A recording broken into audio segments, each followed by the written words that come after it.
Sean, when you have an administration that puts out what this guy puts out and says what he says, it makes people angry.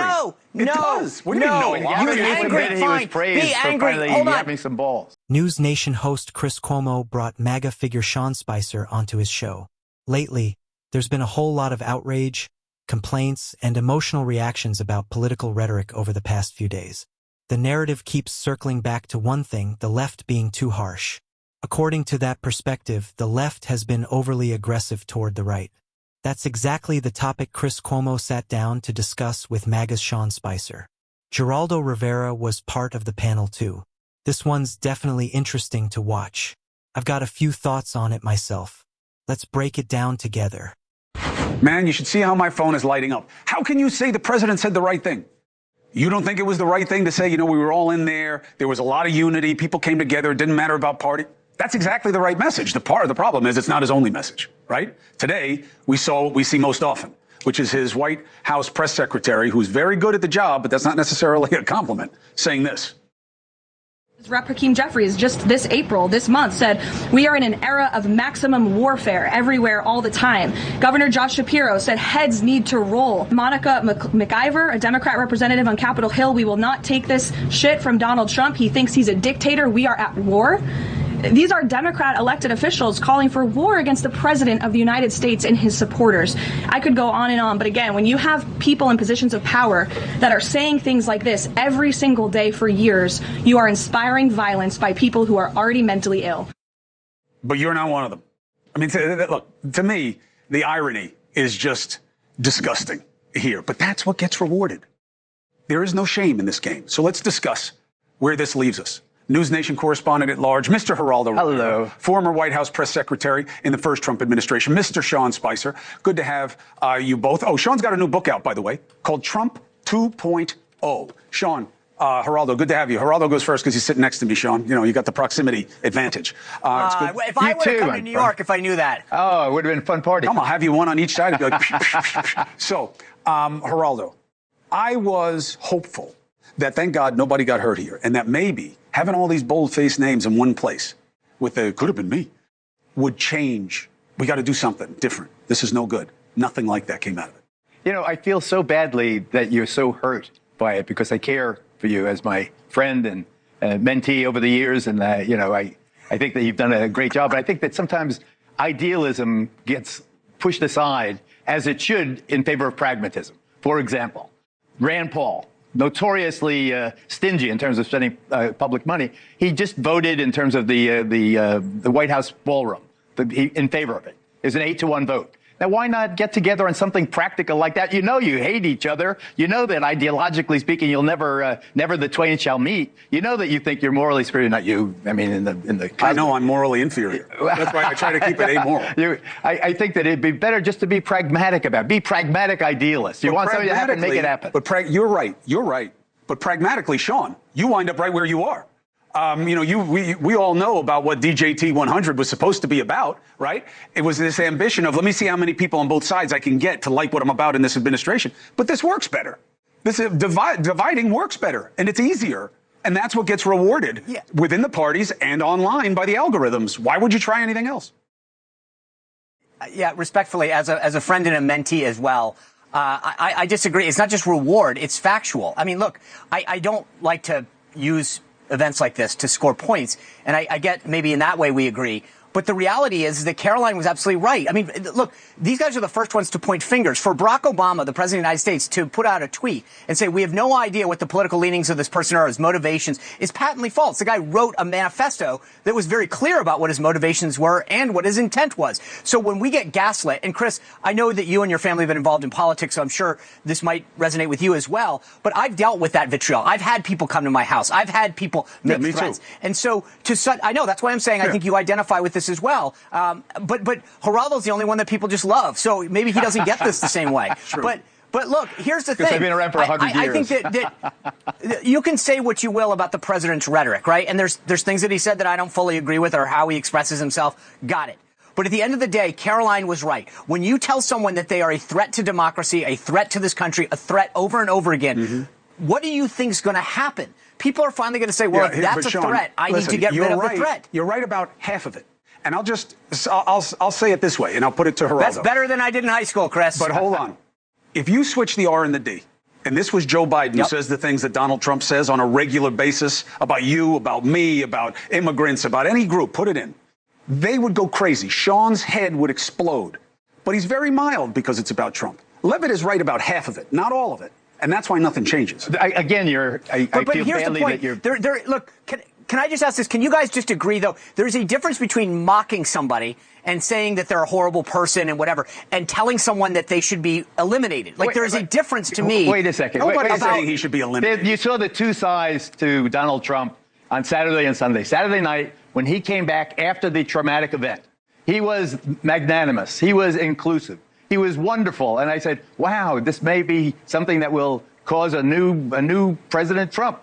And then the next day with Norah O'Donnell, he practically called her a slut and, a disgrace and a horrible person and this and that. I mean, things that you would never think in your... This is honestly unbelievable coming from Sean Spicer.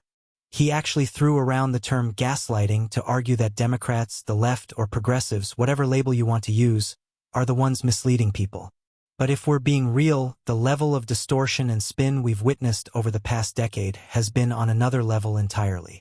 It's been nonstop while figures like Donald Trump and supporters like Sean Spicer keep stretching logic in every direction just to defend him.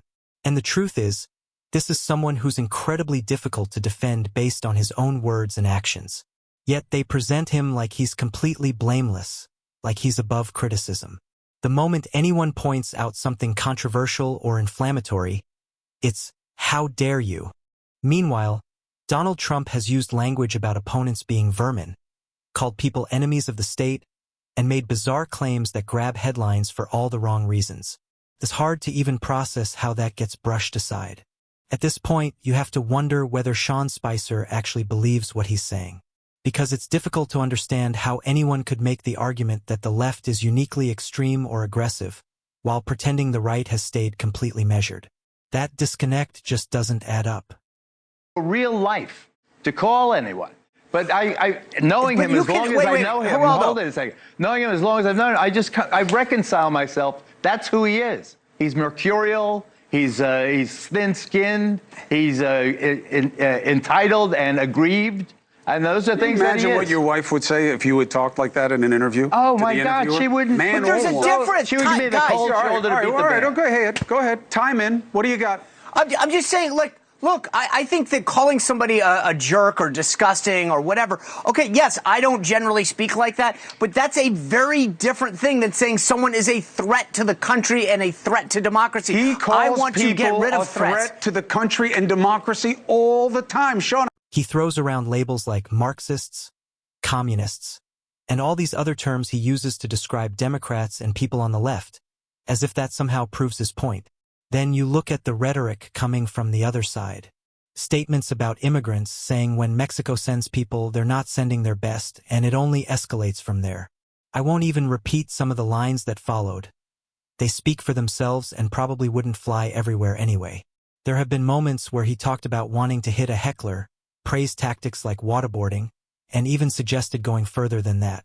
And it doesn't stop there. There was also that moment where he mocked Nancy Pelosi's husband after a man broke into their home and attacked him with a hammer. I don't have enough time to list it. And you know this. And you're right. People speak about him in a way. It's funny, Chris, because all the assassination attempts seem to go in one direction. He's in power. Right? It's Charlie Kirk, it's Donald Trump 3 times, it's Steve Scalise. He's I'm in just power. Saying, you notice that every one of these people in the Trump administration needs a security detail, staff. No other press secretary in history, except for those who served Donald Trump, needed a Secret Service detail. Sean. We also haven't really seen an administration where its members were this constantly front and center, right in everyone's face the way these figures have been. In past administrations, most people couldn't even name every official or recognize them on sight. They kept a lower profile. They weren't everywhere, and they certainly weren't stepping out and echoing the same kind of rhetoric, making harsh, sometimes aggressive remarks the way we've seen associated with Donald Trump. Do you believe that the animus directed towards this administration has nothing to do with what the administration directs towards the people?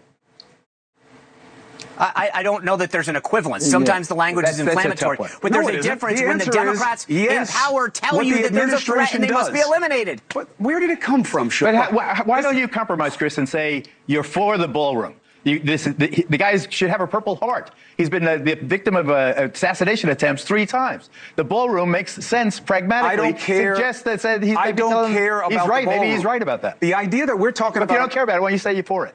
Or you're okay with it? Because I'm okay with it. I don't care about the ballroom. You know, people aren't looking for me what I'm okay with, what I'm not. What I'm not okay with matters more, which is we're going to talk about whether a ballroom is the solution. Not that you have another mentally ill person who is able to get access to a weapon and get inside and try to commit a mass act of violence. But we won't discuss any of that. But a ballroom is the fix. Caltech. I mean, this guy it's an intriguing story. I'll admit that. It's mentally ill. Had a guy go from being an honor engineer, he has a mental illness, to this kind of breakdown. But you don't. But stupid and sick do not, can be reconciled. People have their own demons. It's hard to reconcile that any one stimulus is why. What's the catalyst? Why did this person become a crazy person? You talked about wait, they were the massacre of the children guys, up in Connecticut. Yeah, but hold on, Sean. You want to say we know from the manifesto why he did it, and you're right. But since when do we start reading these manifestos from someone who's obviously deranged as proof of premise? But the question, Chris, here's my point, That's though. a good point. It's why. When he is told over and over again why, when the Democratic Party tells people that violence is okay, when the CEO of United Health can be killed Sean, in cold blood, I'm with you. and they It's set up a all defense wrong. fund for Luigi Mangione. Sean, it's all wrong. But No, Sean, Didn't Gavin Newsom do it? Sean, when you have an administration that puts out what this guy puts out and says what he says, it makes people angry. It does. What do you mean, no? Gavin Be Newsom angry, said he was fine. praised Be for angry. finally Hold on. having some balls. Be angry, be pissed off, but violence is never acceptable, ever, full stop. And there's no equivocating. There's no, they might be angry. I agree. No, never, never. I know, Sean, but it's the problem is you guys only say Preaching that. to the choir. You only say that when it's about the other side being the problem, never when it's you as the problem. No. Do you know what? Here's the deal. I've said this for every circumstance. Violence is never, ever the answer. Okay. You think about this. How many people on the left set up a defense fund for Luigi Mangione that hit 7 figures? Because why did no one say anything during the BLM riots and destruction? Because violence is always going to be acceptable to folks on the left if it's in pursuit of a greater good. They do nothing to call it out. Right? What about Stephen Miller in that language and that incendiary language? I mean, we have heard more ugly things out of this administration, but you make the right point, which is the one that I practiced. Ugly is different than threats. Ugly is different. Look, he started the chance of lock her up. And he says, come on, it's not even a close call. But what I'm saying is this. Lock her up is not killing. I'm fine with saying there should be no violence. Yeah, I know. So stop inspiring it. That's the point. What I'm saying is you and I disagree. You and I disagree, right? But I would never threaten you personally. I would never say what we hear all the time here that, hey, Sean, I've gotten tired of you cutting me off and wiping your face. When I see you, I'm going to untwist your head like a bottle cap. I don't do that. Why? I would never want anybody I've heard you a couple of times. But very rare. And I get upset at myself for doing Chris, that. maybe you have. I know. Look, I know it's the wrong thing to do. I know it's the wrong thing to do. And I don't think there are enough people in power who feel that way. That's my point. Trump 2.0 is Sean Spicer's new book. You're always welcome here to make the case. I wish you nothing but good things. Thank you. We can disagree, not disagreeable. You could never hurt me. Geraldo, I know. you could hurt me, but I love it. Take care. 4 minutes and 30 seconds. Geraldo. Chris Cuomo is absolutely on point in this moment. I don't always see eye to eye with Chris Cuomo, and I know plenty of people have their issues with him, but here he's right. When he critiques the Trump administration, he usually brings solid arguments. What I'm not a fan of is when he leans into that both sides are the same narrative, where Democrats and Republicans get painted as equally responsible. But in this case, he didn't really go there. He was direct. He made it clear that a lot of responsibility falls on this administration. We haven't seen anyone operate quite like Donald Trump in terms of rhetoric. Sean Spicer tried to bring up Barack Obama early on, but honestly, those comparisons don't hold up. Barack Obama carried himself like a traditional statesman. Donald Trump comes across more like someone trying to project power and authority without the same grounding, yet still ended up in the highest office. Questions about his qualifications have been part of the conversation from the start. And when it comes to rhetoric, it's hard to ignore how often it crosses into aggressive or inflammatory territory. At this point, it's pretty clear to most observers that Trump's language can be intense, and that tone has been echoed by many on the right as well. So when Sean Spicer pushes back and denies that reality, it raises a real question. Does he genuinely believe that? Or is he just defending a position no matter what? Either way, it's difficult to reconcile with what's publicly visible. And it feels like this pattern isn't going anywhere anytime soon. We're likely looking at more of the same in the years ahead. What stands out is the contradiction in how some of these narratives are framed. On one hand, Democrats are described as weak or ineffective, and on the other hand, they're portrayed as powerful, extreme, and dangerous. Those two ideas don't exactly line up, but they're often pushed at the same time. It's a familiar pattern. Arguments don't always need to be consistent, they just need to stick with a certain audience. That's why moments like this stand out. You could see Chris Cuomo getting visibly frustrated trying to point out what he saw as clear contradictions, while Sean Spicer wasn't willing to concede anything. The discussion just kept circling without any real acknowledgement of the other side's points. And in a lot of ways, that's where the broader conversation in America seems to be right now. Let me know what you think down in the comments. Do you agree with Chris Cuomo's take here? Or do you think Sean Spicer has a point about how this is being framed? Drop your thoughts below. And if you found this breakdown useful, don't forget to like and subscribe.